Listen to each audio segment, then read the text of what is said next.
mas lumakas pa ang bagyong Fungwong na nasa labas pa ng Philippine Area of Responsibility sa ngayon. Kumuha tayo ng update mula kay Pag-asa Weather Forecaster Obet Badrina. Magandang gabi, Obet. Gaano nakalakas itong paparating na bagyo at gaano ba kalawak ang rain band nito? Magandang gabi po, Sir Willard. No? Magandang gabi po sa lahat ng mga taga-panood natin. Yung kanyang lakas ngayon ay nasa Severe Tropical Storm category. So para ma-imagine po ng mga kababayan natin, hanggang signal number 3 po yun kung tatama sa lupa. Yun yung kanyang lakas, more or less.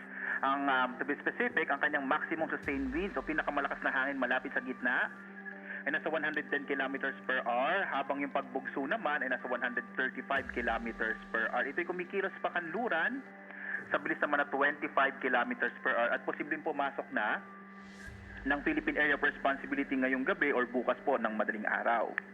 Sa tanong po ninyo, no, sa ngayon yung kanyang extent, yung kanyang laki po, no, ang kanyang radius ay halos nasa mahigit 700 or almost 800 kilometers po from the center. So more or less po yung diameter niya aabot po ng mga around 1,500 kilometers, no? So medyo malawak po talaga yung sakop niya, lalo na in terms of mga pagbugso ng hangin.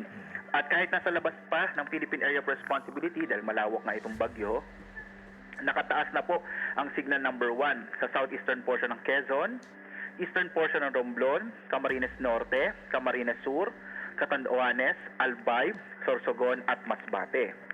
Signal number 1 din sa northern Samar, eastern Samar, sa Samar, Biliran, Leyte, southern Leyte, northern and central portions ng Cebu, kasama yung Bantayan at Camotes Islands, northeastern portion ng Bohol, northern portion ng Negros Occidental, northeastern portion ng Capiz, at northeastern portion ng Iloilo.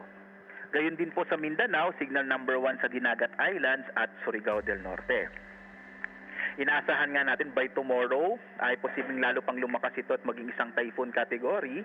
At possible din po na bago ito magtumama sa kalupaan, posible po no bandang gabi po ng linggo o madaling araw ng Lunes, posible po kasi itong tumama dito sa may bahagi ng Isabela or Aurora, or kung mas bababa pa ito or magsa-south pa po, possible na sa Quezon. Pero sa ngayon, Isabela, Aurora yung possible na tamaan ng sentro ng bagyo. Pero bago pa tumama yung sentro ng bagyo, magiging maulan na at mapakalakas ng hanging mararanasan sa halos malaking bahagi po ng Luzon, no? Lalong-lalo na sa northern and central Luzon. Linggo pa lamang po or even gabi po ng bukas ng gabi mararanasan na yung mga pag-ulan at mapagbugso ng hangin, lalo na dito sa Bicol Region at Eastern Visayas. Pagdating po ng linggo hanggang Lunes, malalakas ang mga pag-ulan, mga pagbugso ng hangin na ang mararanasan ang halos sa malaking bahagi ng Luzon kasama na yung Metro Manila. Dito po sa Metro Manila, posibleng linggo pa lamang makakaranas na po tayo ng mga pag-ulan, mga pagbugso ng hangin. Yung pinaka-peak niya ay sa Lunes po, no? Kasi Lunes po inaasahan nga tatama sa lupa yung sentro ng bagyong Uwan. At ito po ay babaybayin niya itong northern Luzon. So possible po base sa latest track natin, dadaan ito dito sa may area nga ng Cagayan Valley Region and then Cordillera at lalabas naman paputungo sa West Philippine Sea dito sa may bahagi ng Ilocos Region. Posible naman itong lumabas ng Philippine Area of Responsibility maaring Martes po or Miyerkules. So yan po yung possible na maging track ng bagyo. So kumbaga po, ang pinaka-crucial po natin ay Sunday and Monday.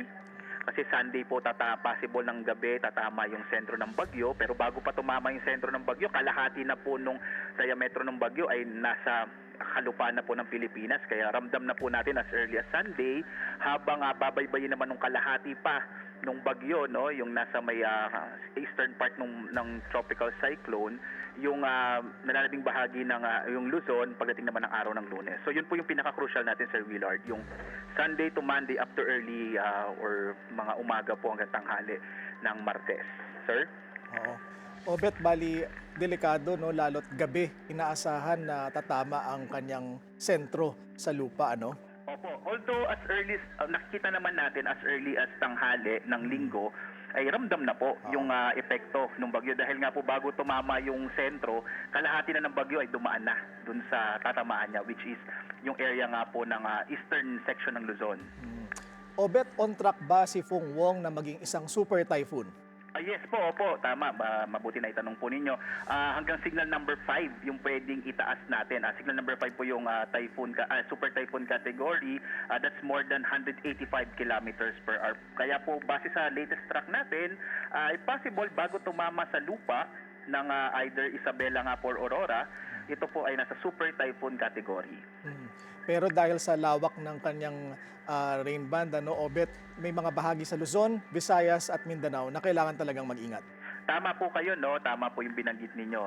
Possible po na halos malaking bahagi ng bansa natin, Luzon, Visayas, at itong northern part ng Mindanao ay maaring makaranas po ng mga pagbugso ng hangin at mga pagulan.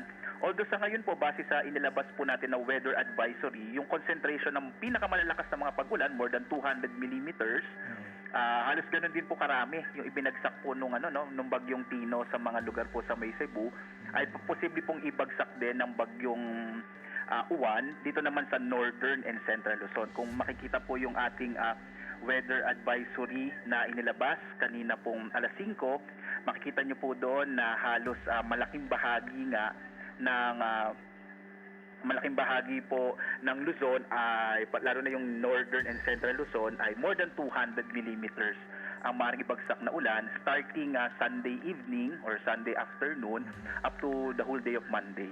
Okay.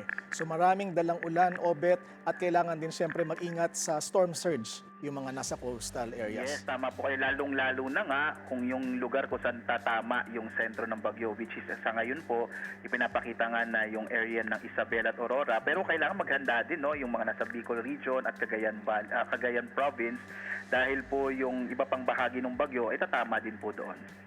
Alright. Anong oras, Obet, ang susunod na update ng Pag-asa Ukol Yes, dito? magkakaroon po tayo ng 11 p.m. update para sa next na bulletin po natin. Alright. Importanteng abangan, no, dahil baka magbago rin ang direksyon ng bagyo. Yes, tama po kayo. Salamat. Maraming salamat. Pag-asa Weather Forecaster, Obet Badrina.